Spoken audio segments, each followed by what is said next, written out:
Good morning, everybody. We're very glad to not see you and to see you this morning for this online conference.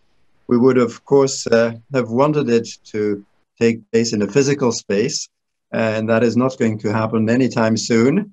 And so this is not our second best. It's a great option, which we're trying to make the best use of. We're very happy to host this meeting this morning with WRR, our colleagues and friends in the Netherlands. The occasion for the meeting is the work the WRR has completed is preparing on digital disruption.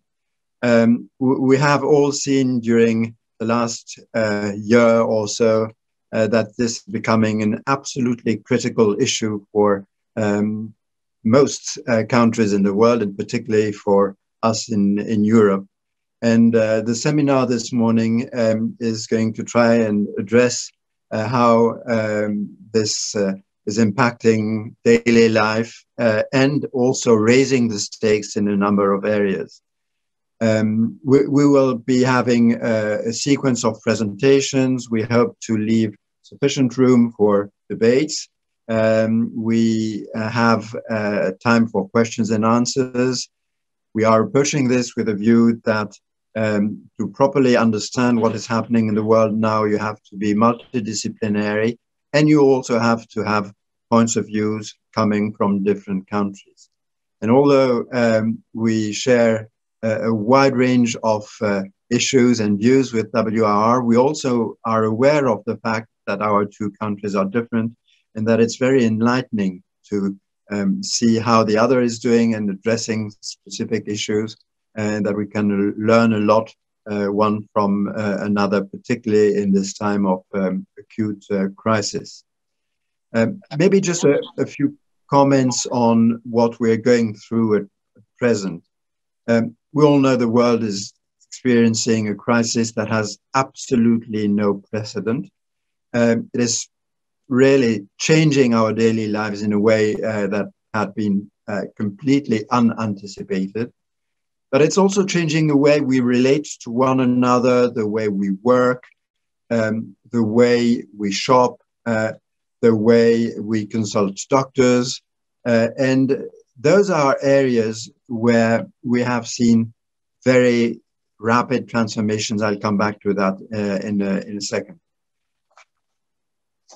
It is striking that governments the world over have been taking roughly similar decisions, giving priority to healthcare and saving lives over economic activity.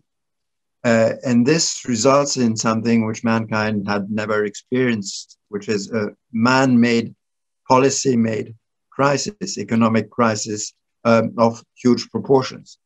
I want to insist on this because we all know it, but it has major consequences on the way the crisis is evolving, particularly because usually, we can say so, when we have an economic crisis, the roots of the crisis are economic.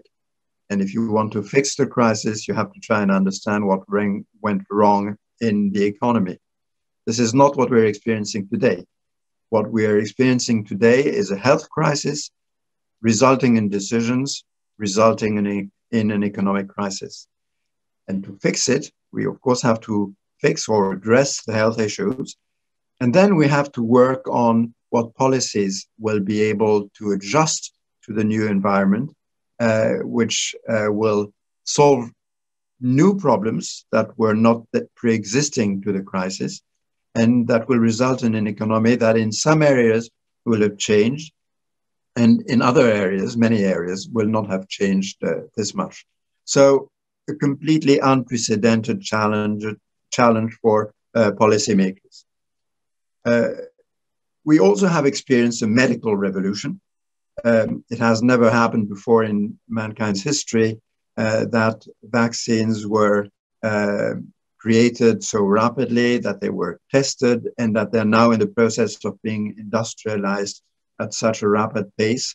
And this is, of course, one of the major takeaways of the situation.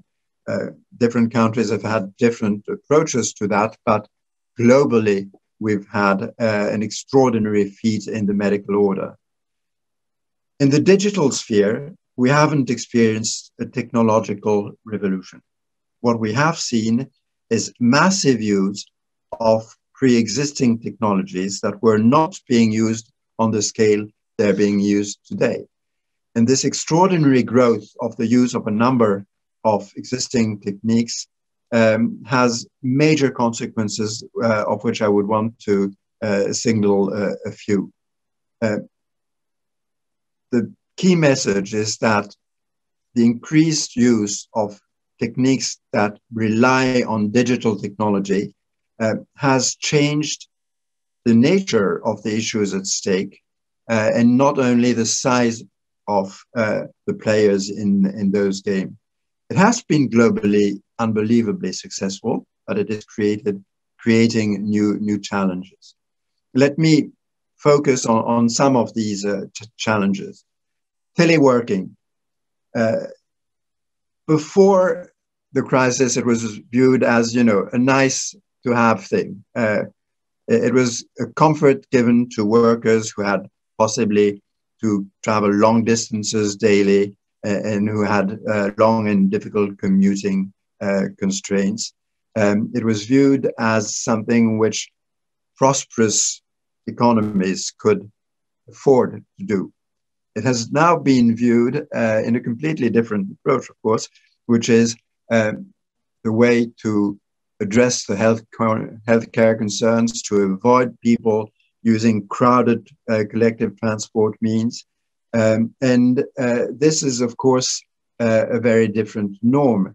We now know that what we're looking at is new managerial issues, new compensation issues, and it's, of course, a challenge for providers of internet access, where bandwidth issues have been very substantial, but they have been solved. It has been an extraordinary opportunity for those companies that offer video conferencing services. We're an example of that today. You all have seen the phenomenal growth of Zoom, and its market cap has been multiplied a number of times. And this has been the case for many offerings in the video conferencing industry. So the solutions existed, but they've been scaled up at an unprecedented speed, and they've changed our daily working lives to an extent which we would never have imagined. It has been now commonplace in conversations with colleagues to discuss about how to handle video conferencing meetings, how to address the particular stress you have from days online, where because you lack the normal signals you perceive when you're in the same room, you have to compensate with attention, and it creates tension in this particular sort of fatigue at the end of the day. All this has been now part of our daily lives. A second area I would want to make a few comments on is distance learning. Various countries have taken very different routes as to opening schools, opening colleges, universities, or having part-time online, part-time at school. But in all cases, what we've seen is that a world that was not viewed as apt to very rapid change has adapted at an extraordinary speed. We in France have often a view that change in the world of education is slow, painstaking, that it has to be negotiated during years and years with social partners who are globally reluctant to change and who are very diffident of any change. What we have seen there is not 100% success, but let's say 95% success, which is enormous, and a very, very rapid adaptation to new circumstances, where teachers who had before that only known having a physical class in a physical room were able to take their phones, to send email messages, to use text messages, and in some cases to use specific software to keep a link with their pupils or with the families of their pupils too. This has been a change of a magnitude that I really think no one had anticipated. It has created a lot of difficulties. We are aware that not everyone has the same access to technologies.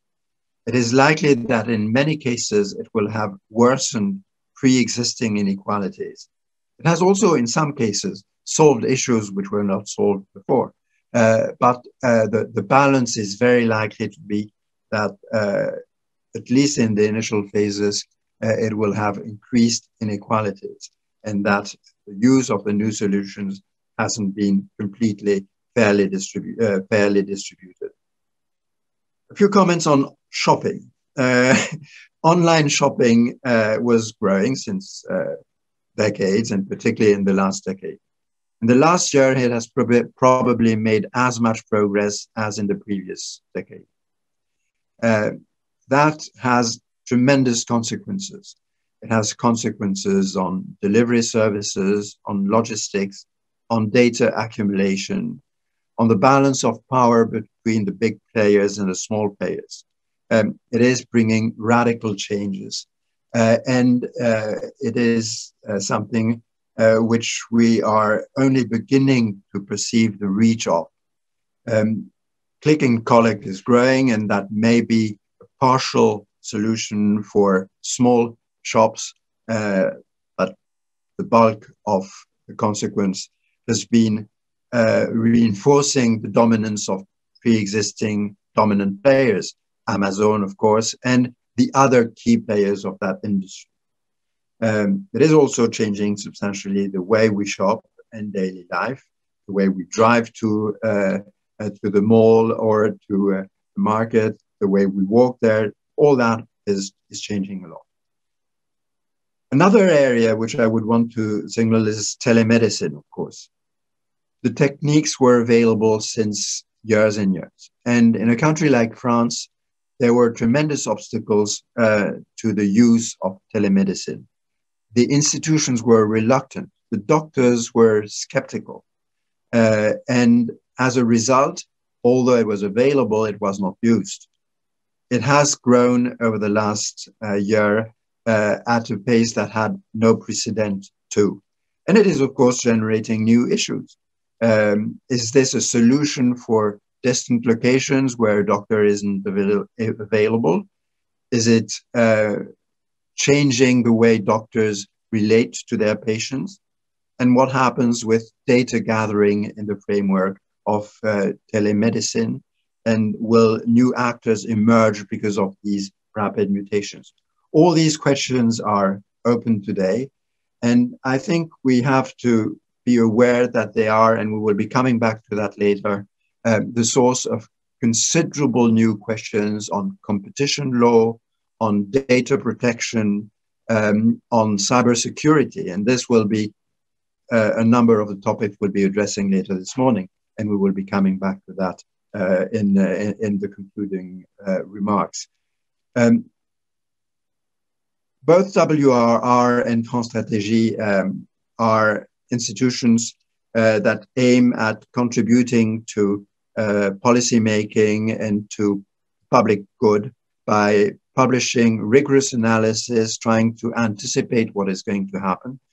I think what we're going to do this morning is completely consistent with this mission of ours. And I hope you will be enjoying the debates, which we will be having. And I would now want to give the floor to Corinne, who has also some remarks before we go to other presentations. Thank you, Gilles. Thank you for your introduction, elaborate introduction. And also on behalf of the WRR, welcome to you all as participants from both France and the Netherlands. And thank you in advance to our colleagues from France Stratégie for co-organizing this meeting. We've done so in the past, for example, in Brussels on the middle class and the crisis in the middle class, but this is the first, Gilles, that we do online. So thank you for offering the platform and the facilities. Ladies and gentlemen, first slide, please. The Scientific Council for Government Policy in the Netherlands published a report 1.5 years ago on digital disruption. And in particular, in the present COVID-19 time, thinking about digital disruption is crucial. I have prepared a few slides, more elaborate slides than I can address in the 15 minutes that are located for me in the program. But the slides are to be sent to you afterwards, and that's the reason why they are a bit more elaborate. Also, our report has been translated in English and will become available at Springer in an open access publication. So you can have the publication in open access, I think in a couple of months. And we'll inform you on that through France Stratégie, I presume that this will be possible. So let me turn to the presentation. Next slide, please. As Gilles has already indicated, for various reasons, it is crucial, it is important to think about digital disruption. First, for the very fact that we've become much more dependent on digital means. Gilles addressed online education, teleworking, work from home, the use of telemedicine. In addition to that, we do see much more use of digital technologies in addressing the crisis itself.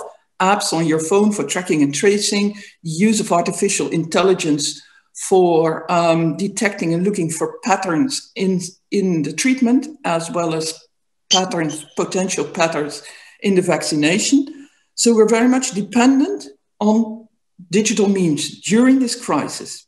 That's the first reason why we need to think about digital disruption and why the report of the WRR could be of relevance here. The second reason is that we note that actors addressing the crisis are a lucrative point of attack for hackers. You've all seen the attacks on Pfizer, on the World Health Organization, on the European Medicine Authority, and in our respective countries, both in France as well as in the Netherlands, hospitals were victim or potential victim of attacks. My colleagues from France Stratégie informed me that just when the crisis hit last year in March, one of your hospitals in Paris was under attack, successfully under attack by hackers. And unfortunately, the damage was not that huge. But next slide, please. What if, for example, WannaCry, a major attack that happened 3 years ago, would have happened last year, May. So 3 years later, May 12th. As I think the majority of you knows, WannaCry had a huge impact in many countries around the world. Among others, in the UK. The UK National Health Service hospitals were a clear victim of WannaCry. Up to 70,000 devices were affected. Among them, not only the computers, but also scanners, refrigerators for keeping up the temperature, the medicine. So imagine what if WannaCry hit 3 years later. Or another example, in the Netherlands, we specifically had to deal 2 months prior to the present crisis with Citrix. Citrix is a facility, a software program for remote access. So a huge number of organizations depend in the Netherlands on Citrix applications, even now, also now, meaning not only that people could not work from home, but also that patients could not access their files in hospitals. So remote access, remote working was at that point in time in the Netherlands, given the high dependency on the Citrix software, problematic. So what if Citrix hit during the crisis? Next slide, please. So just for you to cite one of the news clippings and briefings on the effects of WannaCry at the National Health Service in the UK. Not rehearsed for a national cyber attack, not immediately clear who should lead the response, and the disaster recovery plan did not account for a cyber attack. The disaster recovery plan of the hospital addressed what to do with the patients in the case of an emergency, but not what to do with patients in the case of a digital emergency. So next slide. At the WRR, we started with our report some 3-4 years ago, posing the question, of course, we all prepare for cybersecurity. But if we look at cybersecurity, it's very much focused at prevention, instead of recognizing that 100% security does not exist. So the chance that something will go wrong and that we are a victim of an attack is highly likely.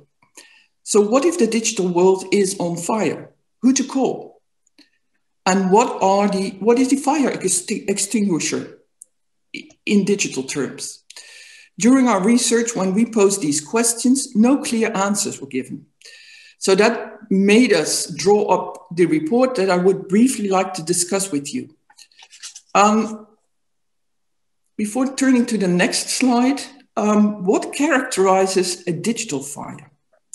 So what characterizes a digital fire is chains and networks, high interdependence of actors, 1.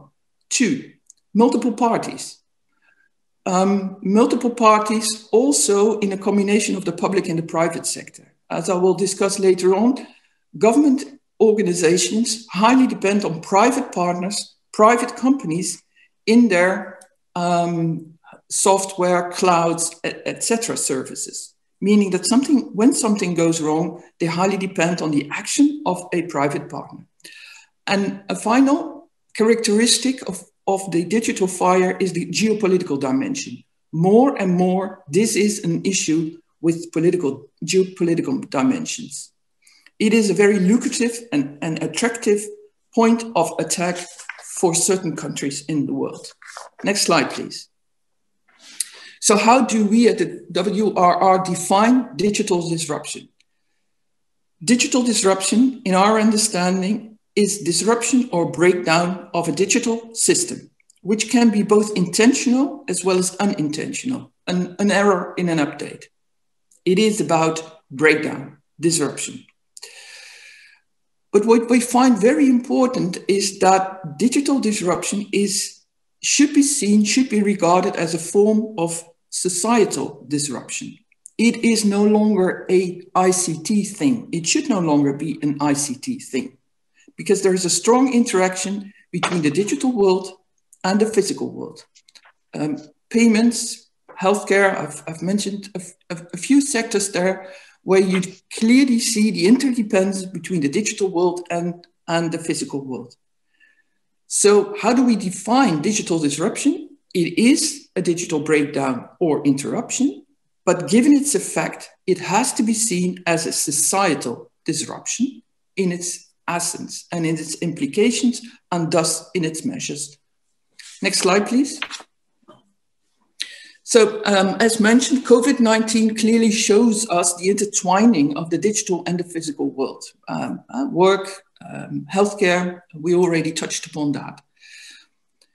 First recommendation in our report is that we should broaden the perspective beyond cyber and beyond those responsible for ICT. This should be what is sometimes called a boardroom issue. This should be high up in the agenda of organizations and private companies, and not merely being seen as an ICT thing, but as a threat that has broader consequences, as said, the broader societal consequences. So our first recommendation in the report is broaden the scope, broaden the discussion, and see the interaction between online and offline. Recognize that interaction. Next slide, please. Second, as said, chains, networks, connections are a characteristic of digital facilities and digital tools.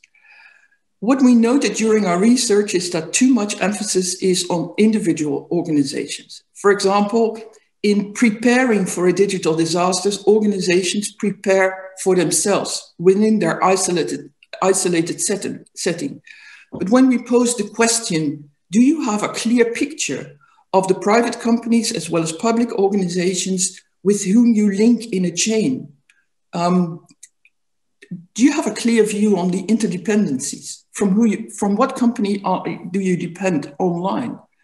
For example, with what cloud provider do you have a contract to facilitate your data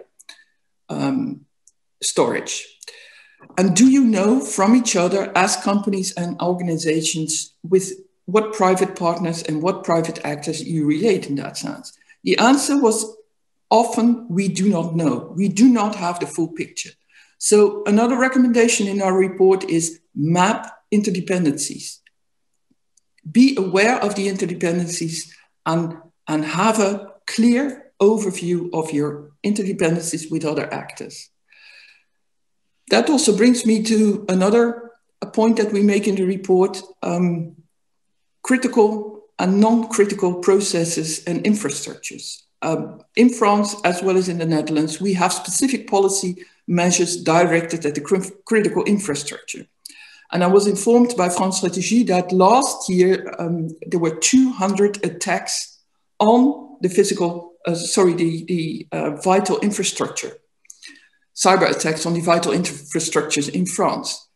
But if you take a careful look at the actors that are involved in attacks on critical infrastructure, it could be that very far down the chain, there is one small company where, as a domino effect, the cyber attack, the disruption starts, and ultimately has an effect in the vital infrastructure, in the vital processes. So a recommendation that we make is pay attention to chains and network that support the critical processes and the critical infrastructure. Do not regard it as an isolated infrastructure and as an isolated vital process, but see the broader and look at the broader perspective. Next slide, please. So interdependencies, continuity of public services and society is partly in the hands of non-domestic private partners. Cloud services are provided by a handful of mostly US companies. We in Europe highly depend on just a few US companies as regards our cloud services. What if something goes wrong? Another discussion is on interdependencies with Huawei and China, so the geopolitical aspect of this point. So our recommendation here is think upfront, more strategically about the desired level of dependence on non-domestic private parties. And of course, this also relates to the international dimension and the international chain and cause of effect, but also international cooperation. So intensify international cooperation, and that's also why we are highly pleased with today's conference, because we share, as France and the Netherlands, a mutual interest to cooperate at a European level. And at the final stage of our program, we will turn to European cooperation. So international cooperation is crucial, but at the same time, we recognize in our report that there is something to be done at a national level as well. So it is not only international cooperation, it is also action at a national level. And that brings me to the final part of my presentation. We formulate our recommendations along 4 phases, well-known phases in crisis dealings: preparedness, detecting threats, response, recovery. And for all those phases, we've thought through in our report what to do given a cyber disaster with huge societal impact. Preparedness, detection, response, recovery all require a mutual effort of relevant actors, both in the private sector as well as in the public sector, national and international. But there is a specific responsibility for the government, and I will turn to that later. Important also is start now. I mean, we see it with the current crisis. What if we would have prepared for the COVID-19 in an earlier phase? So an important message in our report is now we have the time to prepare for relevant measures to be prepared. So do not wait for the attack itself, because then it becomes too much ad hoc and too much on the bluff. And as said, at all phases, both international as well as national actions. Next slide, please. So I'll briefly turn to the 4 phases. And I've listed there a few of the measures. I'm not going to discuss all of them. I've listed a few of the measures that we've discussed in more detail in our report. Preparedness. Think about fallback options. Think about how to respond to the emergency by providing other actors with your information. What information do you want to share, and what information do you want to keep for yourself for a certain period? In its reaction, the Dutch cabinet has indicated, also with a very recent letter of February 3rd, that it intends to do more research in what information can be shared and what information cannot be shared outside, for example, the vital sector, with parties outside the vital sector.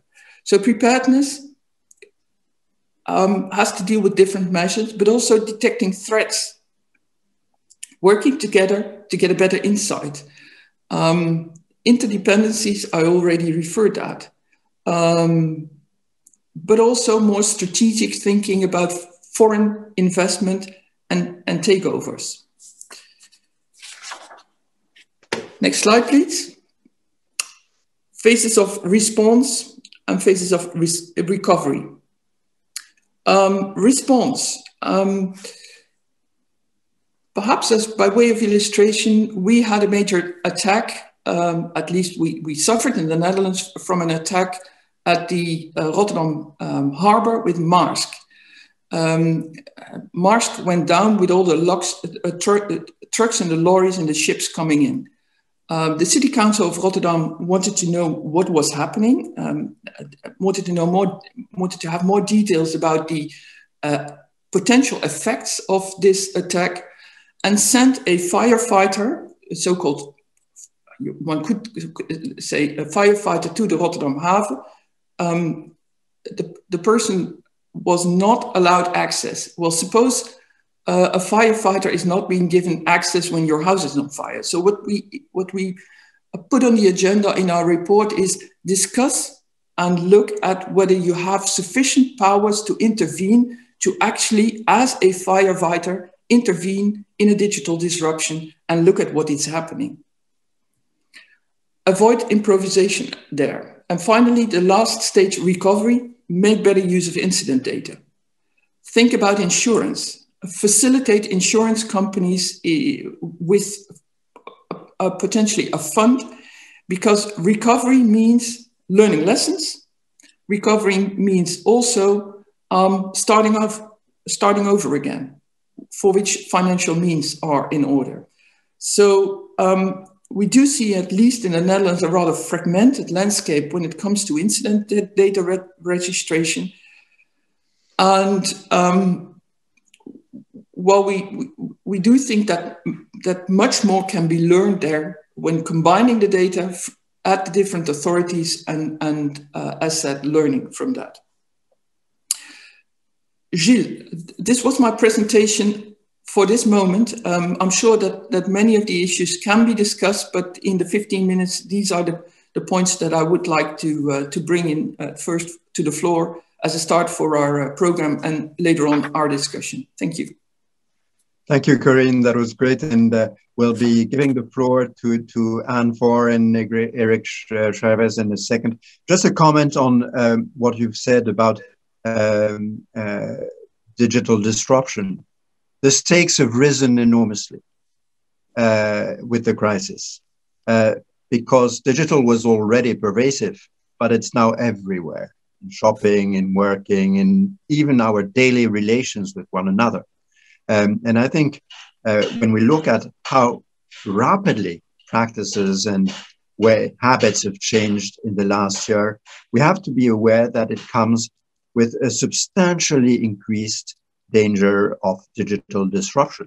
And I think we've heard loud and clear your messages on that. I think we should all be aware of the fact that because we're increasingly dependent on interconnected digital systems, the dangers and the risks associated with digital disruption have substantially increased. Now, Anne and Eric, the floor is yours. Yeah, thank you, Gilles, and thank you, Corinne, for giving me the floor. I will just have just technical information to say for the audience. You can put your reaction or question to the speaker and the chat, please, and we will have a question and answer sequences just after the intervention of Eric. So please do it for our lively session. It's a very good thing. Yeah, I will just have some illustration of what Gilles and Corinne say. How the crisis, what the crisis shows us is shows to what extent the digital services and digital technology have facilitated the social and the life during the crisis, the lockdown, but show us also to what extent we are dependent on it, and how the risks and cyber disruption are much more important than before. So we choose to have three type of illustration what's happened here in France. One about the question of infrastructure, the second about telework, and healthcare services, access to healthcare services. The first thing is during the crisis, the use of the network and the traffic on the internet has incredibly increased. For the OECD, the increase of the traffic in internet and at the world level was 60%. In France, 30% traffic of increase, the traffic of internet increase of 30%, according to a French telecom regulator. And the first question for us was, for the telco company was, what will happen if the entire internet crash or shut down? It didn't happen. The internet held up. But it was a real first question at the beginning of the containment, of the lockdown. The European Commission and the BEREC, the Association of European Telecom Regulator, made a joint statement to encouraging providers, content or application providers, to temporarily adapt the speed of video streaming to reduce the data consumption and the data, the broadcast used. The French regulator, ARCEP, made his own statement on his side and highlighted in particular that we have citizens and companies. We had to adapt use of the broadband, of the internet. And for example, that we have better to use fixed connection, because a connection fixed is specific to household. Instead, the mobile work and the mobile network is a common use. So it's more fragile. So we had to have to be more responsible in the way we use the network. So for me, it's perhaps the first lesson we learned from the crisis. Resilience and recovery has also to be think from the infrastructure building and maintenance. The second issue and the second domain we want to speak is about telework. I just will illustrate some how it increased and what kind of problem we have to solve during the crisis and because of the problem of security. Thank you for the infographic. We have just resume all the situation in France in the infographics. You can find it online on our website. As Gilles said, telework was a very limited practice in France, less than 10% workers.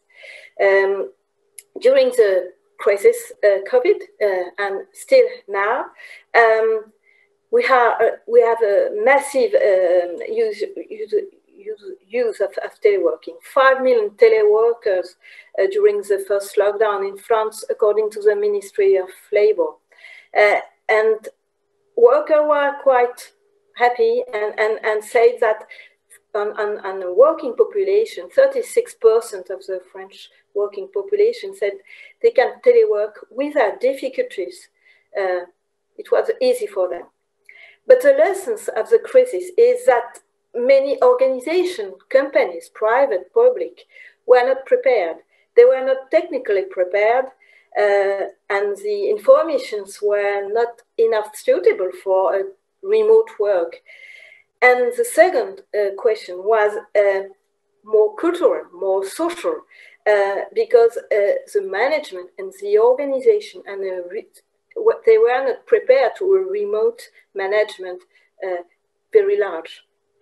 So what we are in teleworking position, as you all know, the protection of the network and communication tools are very important, but they are also weaker. And so we exchange a lot of documents through platform and different new tools. We don't know really what are the security conditions exactly. And the French agency, Digital Security Agency, ANSSI, and also the DGSI, Direction Générale des Sécurités Intérieures. So different administration and in France have to alert of some threats. The first one that we already, everybody knows, it's about the utilization of Zoom, which was in the beginning a little problematic. But one of the, another threat was also very important, particular for the small companies, and it's an attack called here fake president fraud. It's some things like a theft of identity, fraud with identity of the CEO and or high-level manager in company. And also what the ANSSI highlighted is that compared to the same period last year, there have been 19% more data leaks in the wilderness to date. So we have seen in a large scale of attacks and different attacks and the economic world that telework has increased. All we know is that if you are a large company, you have budget to spend to your security system, to secure your information system. But smaller companies often consider themselves less attractive for attacks. But this is a big mistake. According to a European-wide study by Insurance, Corinne, you speak about insurance, they calculate the economic impact of cyber attack against a company. They have established a median cost of this for attack, it's 50,000 euro. For a small company, it can be a very huge sum for the company. But for companies, the risks are not only financial, they are also legal. The CNIL, or Data Protection Regulator, has also remind us, the CNIL, that a company that holds personal data, for example, is also legally responsible for the security of this data. And so if there is an infringement, the company can be sued for that. So this is also a risk about what we have to take in account now. So I will be very, very fast about what we also have as a social impact, as Corinne said, because digital risk is also societal risk and disruption. If telework is a really gain with much more flexibility, autonomy, it's a very good thing for company and worker. But what we have also noticed in France is that increase inequality among the workers in the same company, among the workers from people who are protected by teleworks and people who are not able to make telework, and so they are much more weaker economically, for example, because they can lose their job. So this is how we see also that there is also social impact about this digital increase and use. So my last example is about health sector. As Gilles said, we have an unprecedented increase of teleconsultation. Teleconsultation was very low in France for different reasons. As Gilles said, nobody wanted to go there. But before the crisis in 2019, we had only 60,000 teleconsultation in France, taken charge by the health insurance. In 2020, we had 7,000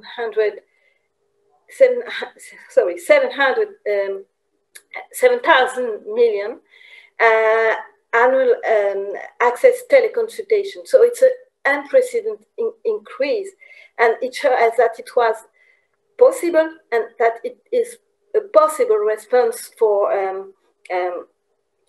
continuity in care, and also, as Gilles said, a real asset for remote areas without health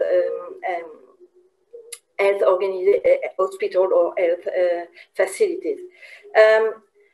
Yes, we had, during the crisis, we had unfortunately been hit in French hospital by large attack. Karen says the example of the attack of assistance des hôpitaux de Paris, assistance publique des hôpitaux de Paris, which is a very huge establishment, and he had been attacked by a DDoS, the distributed denial of service. It doesn't affect on critical infrastructure, but it was a large attack. Yesterday, we had a large attack on an hospital located in the southwest of France, in Dax. Very large attack. The director said that enjoyed to the people not coming to the hospital because the system was break down. So there is a real large issues about attack, risk, and recovery of healthcare facilities and information system. And I will just finish that the crisis give us also the lessons that about healthcare, there is a real question about truth and transparency around this question of digitalization. And it's also what Corinne said about social implication about digitalization and digital risks. The COVID crisis has revealed that the strategy challenge for France is have a good and better control of the health data. And as highlighted a debate about the risk of we don't know, but risk of the health data hub. The health data hub is a data lake, special on medical data. And there is a large debate in France because this data hub is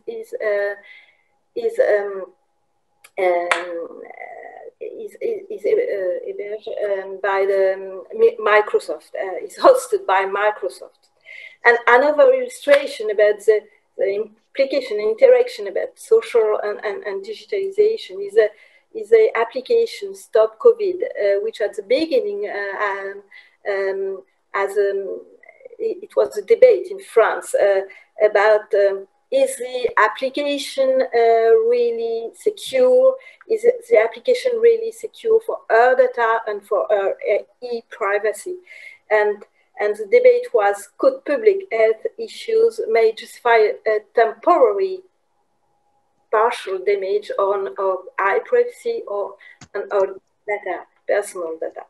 So that was a large panorama of the different questions about digitalization, usages and risks, what we have experienced in France. Thank you, Anne. And now the floor is to Eric. Thank you, Gilles, for a very nice and elaborate introduction, and Anne for interesting figures and facts from France and your view on it. Since Corinne highlighted already the main conclusions and recommendations of the report, I'd like to add three short comments to it. And they concern the relation between COVID-19 and digitization. So my first comment is that COVID-19 increased the developments that were already taking place in the use of digital means. So teleworking already was taking place. I checked some figures for myself. It used to be 37% people working from home. Now it's 48%. So it's on the rise. I completely agree with the image Gilles gave at the start of the meeting, that in healthcare people were reluctant to use telemedicine, and it's being used now much more. We see the same thing at primary schools, secondary schools. So digital means for teaching are being used on a much wider scale. But these developments were already taking place, and digital means are being used now on a much larger scale. So it's not something new, but it's on a larger scale, and it raises, of course, a lot of questions and problems that also have to deal with the socio-technical context, how to implement these means, and we all encounter different problems with it. But I'll just leave these two things and focus more on the cyber aspect of it. And that's my second point, that I think we encountered familiar questions about the security of these means, about the responsibility for these means. So if they fail, who's responsible? And about the ownership and control of these digital means. And for example, we talk a lot about attacks on hospitals these days, but in the Netherlands in 2018 and 2019, we had 10 large-scale incidents with hospitals, but by the way, unintended, with an unintended cause, just IT problems. So they were already there, and we could have prepared for incidents like these. Corinne mentioned the WannaCry incident hitting the NHS in the United Kingdom. We had incidents like the NotPetya, the Citrix, problems with working from home. So all these incidents raised questions that we could have been answering, and we were already busy with answering. But one of the characteristics of COVID-19, I think, is that on the one hand, it has become more urgent to answer these questions, to think about securing these digital means, and thinking about who should own these means. But on the other hand, it's much harder to address these questions and to solve these questions because the growing dependencies that we are confronted now, and there wasn't time to ask these questions partly, and there wasn't time to answer them. We just had to switch from the physical world to the digital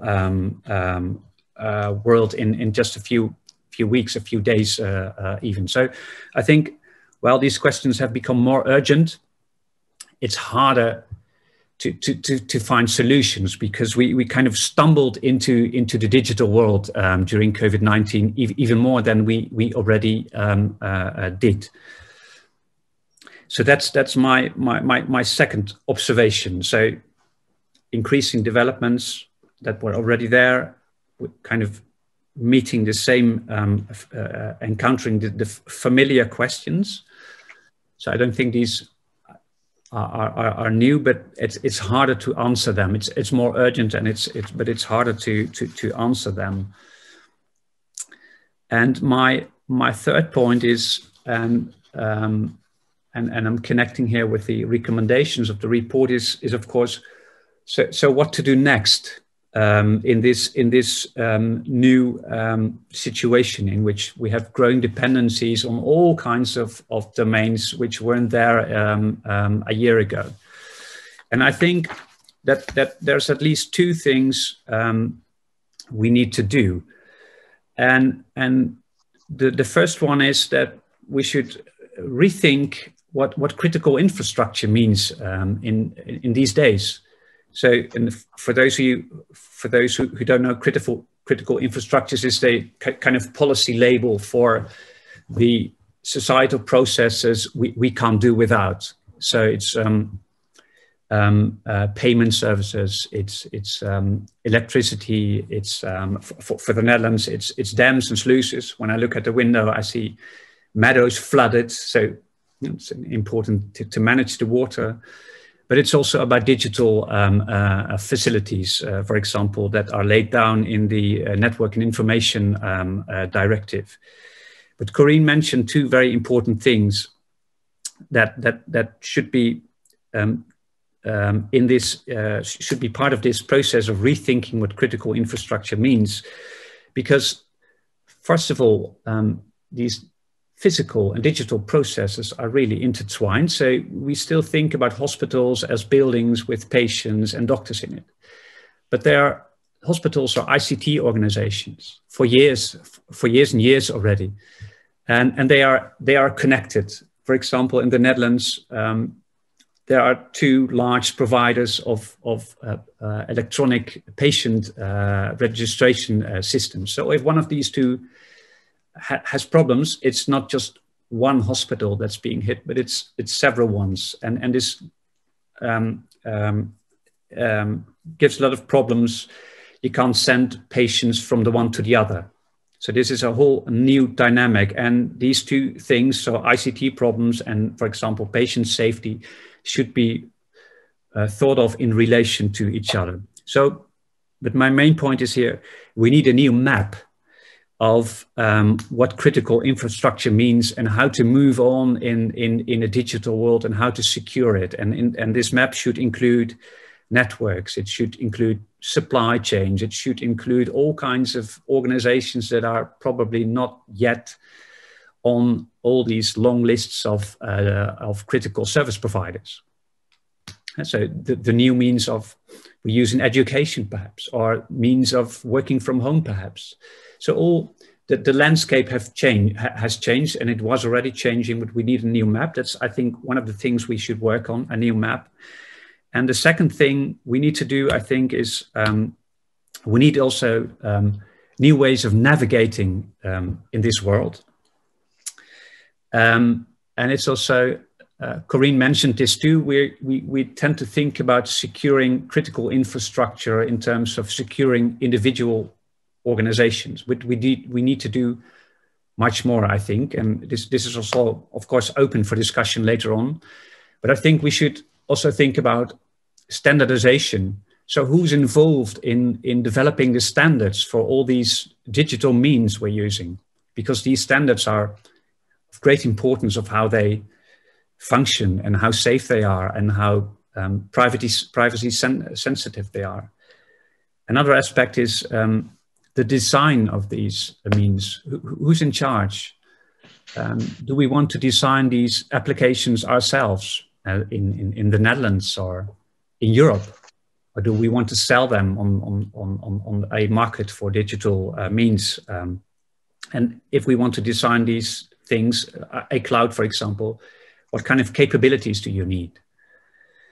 Another aspect has to do with the operation.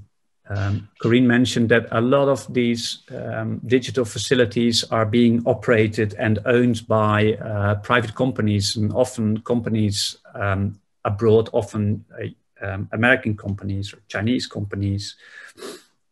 That's something we should think about too. Do we want our schools to use platforms from what companies? Should it be private companies? Should it be public companies? Should it be something we develop ourselves? Should it be something we buy at the market? What kind of ownership structures do we prefer? And this is of great importance for the security of all these facilities, because when it goes down, you need someone to talk to, you need someone to restore it, because it's so vital for the functioning of society. So these are a few elements of a more strategic way of thinking about how to secure critical infrastructure beyond cybersecurity, and ways of navigating in a world, I think, that has become much more digitized during COVID-19. So let me wrap up. I think it has increased developments that were already taking place. I think we encountered a lot of familiar questions, but because of the increase, these questions have become much more urgent. But to address these questions, we need, well, new ways of thinking about what's critical for society and what these critical infrastructures actually look like. I don't think we have a proper view of this yet. We're working on it, but I don't think it's good enough. And a second one is that we need to navigate in new ways. We need to do much more than just having measures to secure these networks. We should also think about how to develop these networks, what standards these means should apply to questions about the design, about the development, and who's involved, and so on. Thank you very much.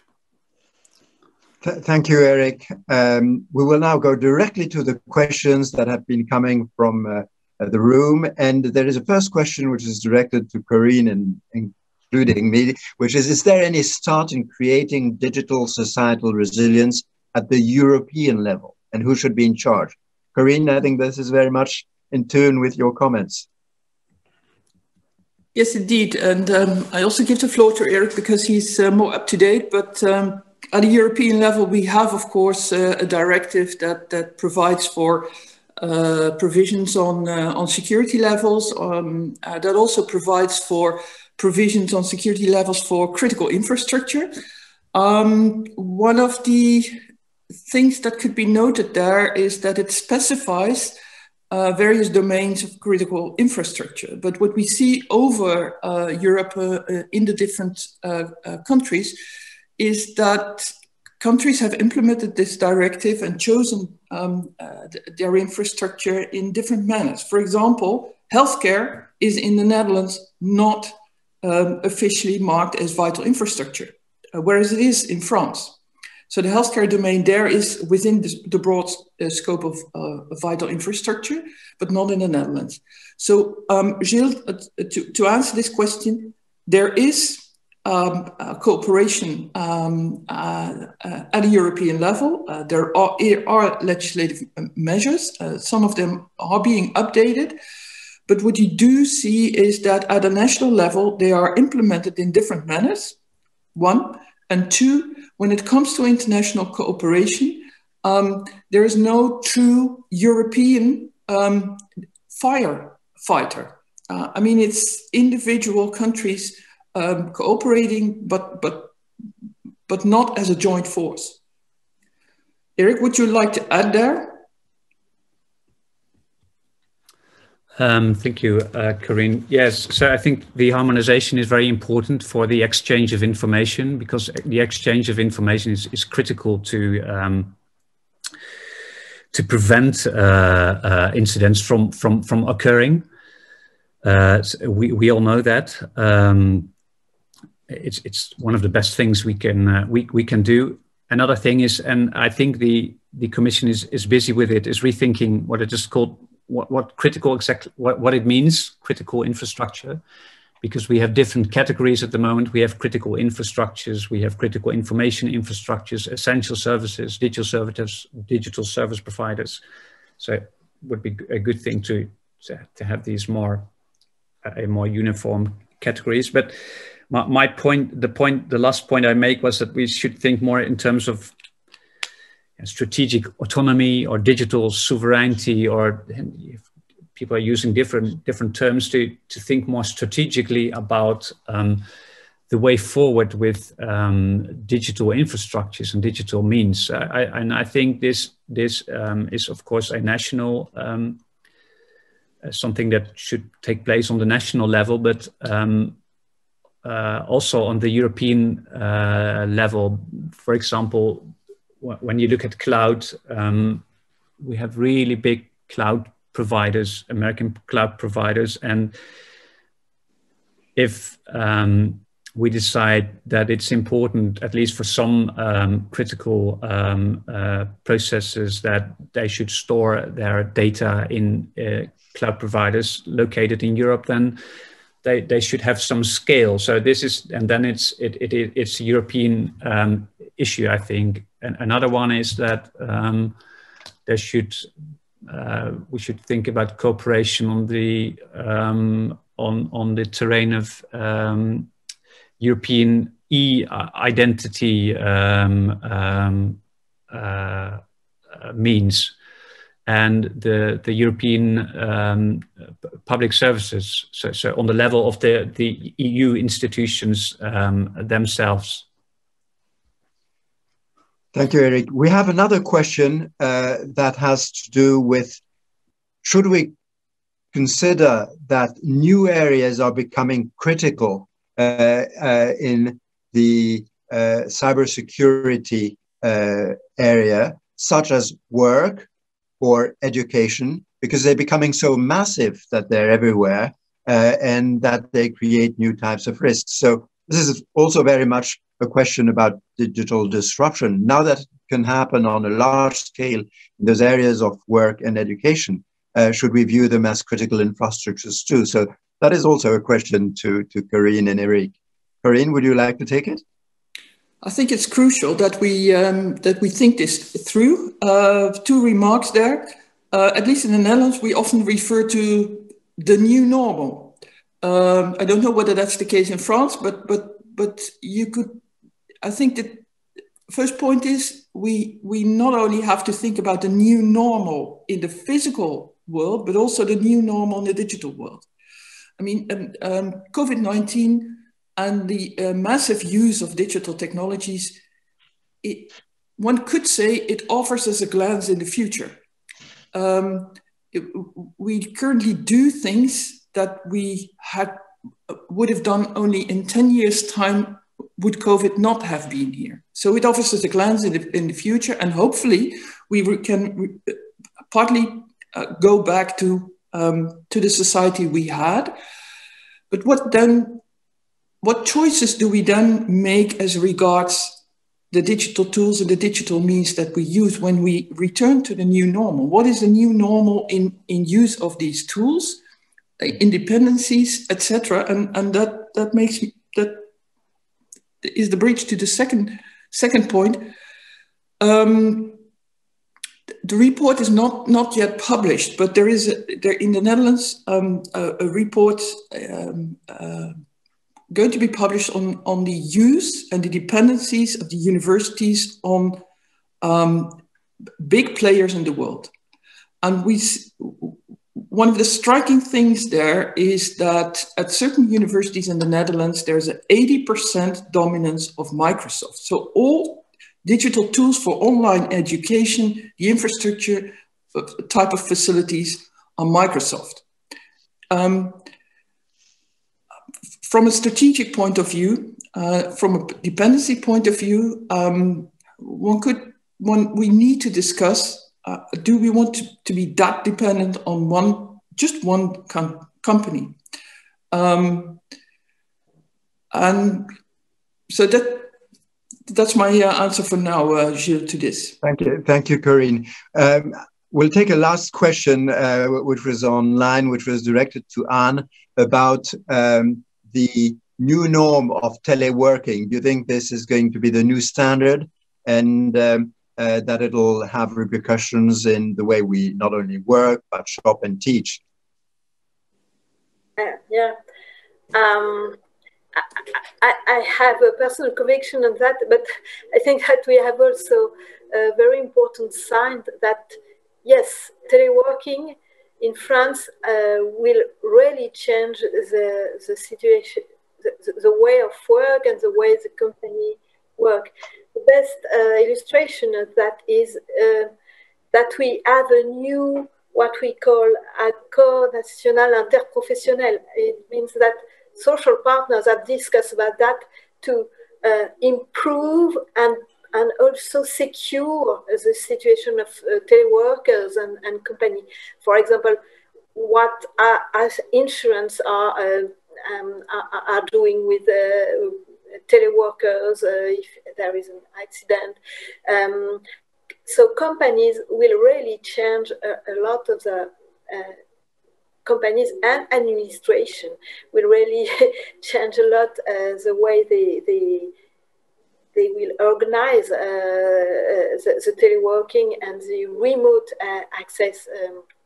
And it's also something good for the some companies, because for example, what we see in startups or very innovative companies, sometimes they have difficult to recruit talents and people with very high level competence.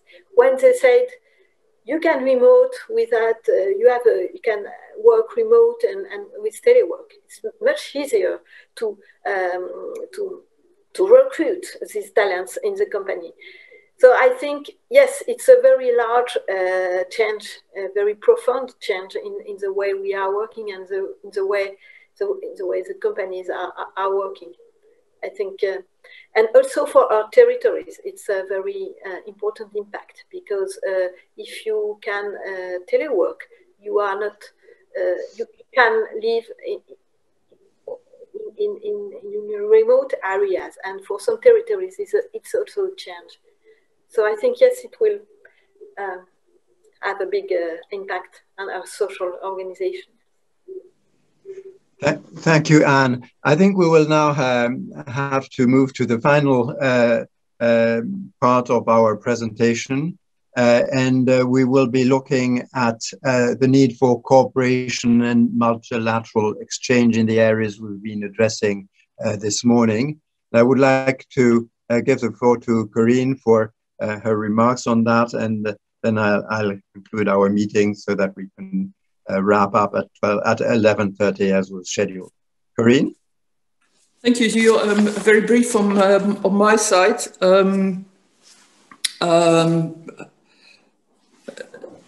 In the Netherlands, as the WRR, we presented our report to the cabinet. The cabinet is obliged by law to react. It reacted to Parliament, and at present there are discussions going on, research, also by the Cybersecurity Council in the Netherlands on what to do with, among others, our recommendations, but also recommendations from other parties. So that's the present status in the Netherlands. And what becomes clear is that on the one hand, as I said, certain actions need to be taken at the national level. We have to think about better use of incident data. I refer to that. We have to map, as Eric already indicated, we have to rethink our Dutch perspective on critical processes and critical infrastructure. So there is an agenda at a national level. But at the same time, as said, this is a cross-border development, and there are multiple players worldwide that form and create this world of which we are highly dependent. And it is my true conviction that we need to put some extra force in at a European level. As said, measures have been taken, directives has been implemented, but there's a difference between enacting it at a European level and implementing it in the different national countries on the one hand, and a true combined European effort on the other hand. Combined effort as a firefighter, in being prepared, in being prepared to help each other when fire breaks out in one of the member states, but also a combined effort in what respect do we want to be less dependent? In what respect, what does Gaia X and the developments there mean for Europe and its future? Are we able to develop an infrastructure, a cloud provision, which makes us in Europe less dependent? What is our approach towards China at a more strategic level, instead of each country doing it itself? I said in the mobile world, the antennas are not in the Netherlands seen as to the core, in that the building of antennas needs to be at the European level. No, Huawei can build the antennas in the Netherlands, but it can't in France. You have more stringent provisions as regards the antennas. So at least be informed of each other, and subsequently also a step towards more cooperation, not only in ad hoc measures, but more at a strategic level. Where are we heading towards? What type of future do we want there? What type of Europe do we want there? And what does that mean for European cooperation? Thank you, Corinne. I think it's really to the point. And among the takeaways of this morning's meeting, I would say there is an increased awareness of the discrepancy between phenomena that are taking place at a global scale, and particularly Europe-wide, and solutions where the institutions in charge are either European or national. Let's take a few examples. Trade, competition are European competences. If we want to regulate trade in areas that are highly sensitive to what we're discussing this morning, like telecom equipment, we are caught in a very difficult situation between security regulations, which will be adopted on a national scale, and a European-wide trade policy. We know that it's very difficult to reach a consensus on trade issues at a European level, because various countries will have various attitudes vis-a-vis players like Huawei, and reaching consensus is not easily done. So that we're constantly going back from the national level to the European level, and from the European level to the national level. The institutions are very clear. There are a few European competences, and then subsidiarity steps in, and you have national competences. The bulk of what has to do with security, digital disruption, security of the information systems, is national. And in the various countries, it will be handled by people who are more or less close to the Ministry of the Home Ministry or to the Defense Ministry, because there is a dimension of protecting a country against cyber attacks that can be coming from abroad. We all know that, nevertheless, the problem is global. Hackers don't have a homeland. Hackers are global, and they will be trying to hack everywhere in the world if there's a profit to be made, or if it is in line with their government-sponsored objectives, which is the case in many hacking cases. This constant interplay between the European level and the national level was already there before the crisis. But the stakes have risen enormously. And we now have to handle a situation where each country has to address new challenges on national risk assessment approaches. Just to comment on this, the OECD has been promoting since quite a number of years the national risk assessment approach. And its view is to be global, to have a common methodology for risk assessment, for mapping, for preparedness, for recovery, all the issues, or most of the issues Corinne addressed earlier. Progress has been piecemeal. Countries that looked very good as regards their institutional framework for national risk assessment have not had a decisive advantage in the handling of the present pandemic crisis.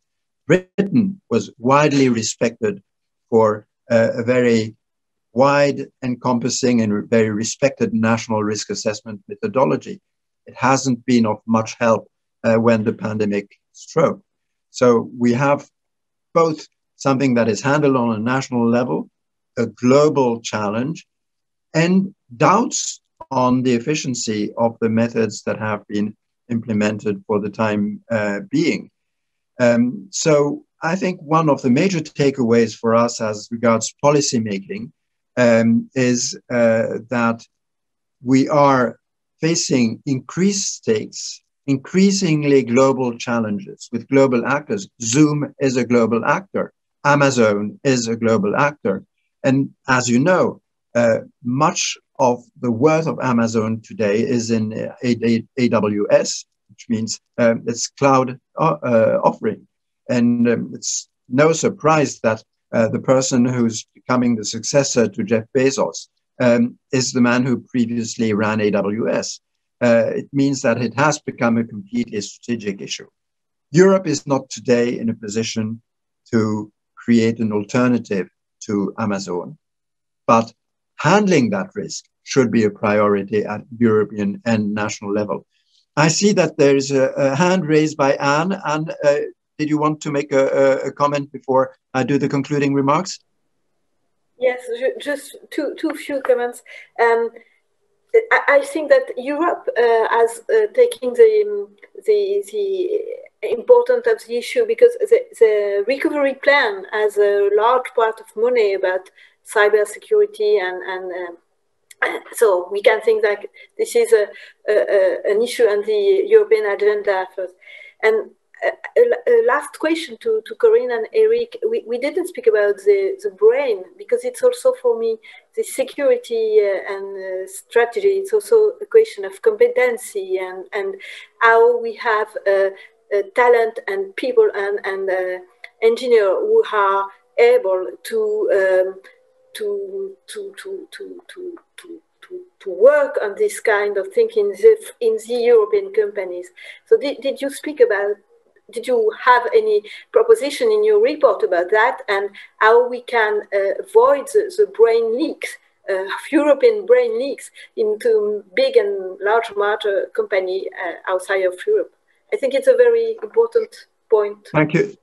Thank you, and that's very useful. I would suggest that Corinne or Eric make a very brief comment on that, and then we'll have to wrap up the session. But I think it's very adequate that we should be having closing remarks about skills. This has a lot to do with the problems we're facing. Corinne or Eric? Eric? Well, very briefly, as a reaction, a report on digital disruption did not deal with this. Currently, we're working on a report on artificial intelligence and public values, and this specific point will at least be addressed there, but be addressed among many other issues. But there we will make a point.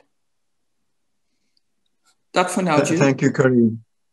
I think we're ending the meeting with, I hope, a clearer view of what is at stake, of how gigantic these issues have become, of what is global, what is European, what is national, of the difficulties to find the proper level to address the policy issues. Now, of course, this is only the beginning of the work we'll all have to do in the coming years on these issues. We're very much looking forward to the publication of the report on digital disruption. That will be tremendously useful, and we'll be happy to read it. The recording of today will be available in some time, and so the discussion we've had will be accessible to those who couldn't tune in this morning. But I think we've made good way in identifying both what is at stake and the magnitude of the problems which we're now facing, as well as a few indications on where we should be looking at when we're looking for solutions. Sometimes it'll be on the national level, with still lots of progress to be done, particularly the ability of different organizations to look at problems on a broader scale than their own problems, which is one of the issues Corinne was mentioning in her initial remarks. We also know that we have to cooperate within Europe, and that this will involve a range of policies that have to do with data protection, security, trade, competition law. Competition law in the area of data is a critical issue, and it's complex, difficult. The European Commission has made tremendous progress in that area, but there's still a lot to do. And so these will be the challenges that I believe WRR and France Stratégie will be facing in their assignments in the next few years. And I'm looking forward to further occasions to cooperate with WRR on these issues.